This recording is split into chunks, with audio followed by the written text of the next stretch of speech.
दोस्तों, अभी आपने देखा कि नेपाल के अंदर प्रोटेस्ट्स हुए, कई लोगों की जानें गईं और इसी तरीके से वहाँ के फाइनेंस मिनिस्टर को भगा कर मारा गया, वहाँ के फॉरेन मिनिस्टर के घर में घुसकर उसको मारा गया और फिर फाइनली वहाँ के प्राइम मिनिस्टर ने रिज़ाइन कर दिया और वहाँ पर रिजीम चेंज हो गया। आपको क्या लगता है कि ये जो सारी रिजीम चेंज स्पेशली इंडिया के अतराफ में हो रही हैं, ये सारा कोइंसिडेंस है या फिर आम तौर पर लोगों को लगता है कि युवा जागरूक हो चुका है और फिर ये सारी चीज़ें हो रही है? नहीं। आप पाकिस्तान में देखिए, वहाँ पर रिजीम चेंज हुआ। आप बांग्लादेश में देखिए, वहाँ पर रिजीम चेंज हुआ। आप श्रीलंका में देखिए, वहाँ पर रिजीम चेंज हुआ। अब आप मालदीव्स में देखिए, वहाँ पर ऐसे ही हुआ। अब देखिए यहाँ पर नेपाल में 2025 में हुआ है और ये सारी की सारी चीज़ें जो है करवाई जाती हैं और करवाने वाले कौन होते हैं?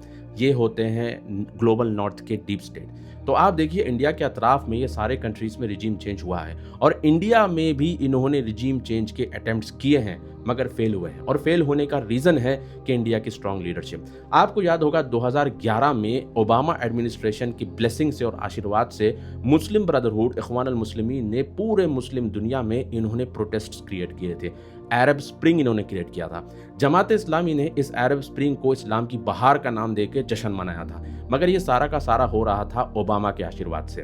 अब इस अरब स्प्रिंग में सारे कंट्रीज तबाह हो गए सिवाय एक कंट्री के, वो था सऊदी अरब। क्यों? क्योंकि यहाँ की लीडरशिप काफी स्ट्रांग थी। तो ये सब ट्रेनिंग या मोबिलाइजेशन कौन करते हैं? सर्बिया बेलग्रेड में एक ऑर्गेनाइजेशन है जिसका नाम है कैनवस, जिसका मतलब है centre for applied non violent actions and strategies.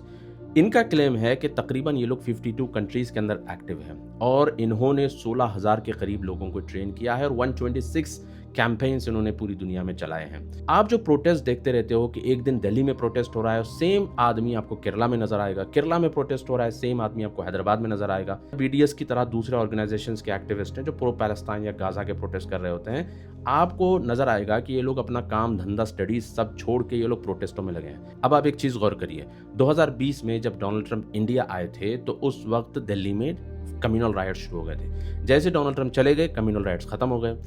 अब आप देखिए 2019 में जब क्राउन प्रिंस मोहम्मद बिन सलमान इंडिया आए थे तो पुलवामा अटैक हुआ था। 2025 में जब प्राइम मिनिस्टर मोदी सऊदी अरब जाते हैं, ठीक उसी टाइम पे पहलगाम अटैक होता है। तो ये सारी चीज़ें जो है डीप स्टेट का नेटवर्क होता है और यही लोग करवाते हैं। तो आप ये एक्टिविस्ट्स को देखकर, ये 5 स्टार एक्टिविस्ट्स को देखकर या फिर ये प्रोटेस्टर्स को देखकर आप ये मत समझिए कि ये लोग जो है जागरूक हैं और इस तरह से जो है ये सब होता है। नहीं, बल्कि ये सब करवाया जाता है। There is no free lunch.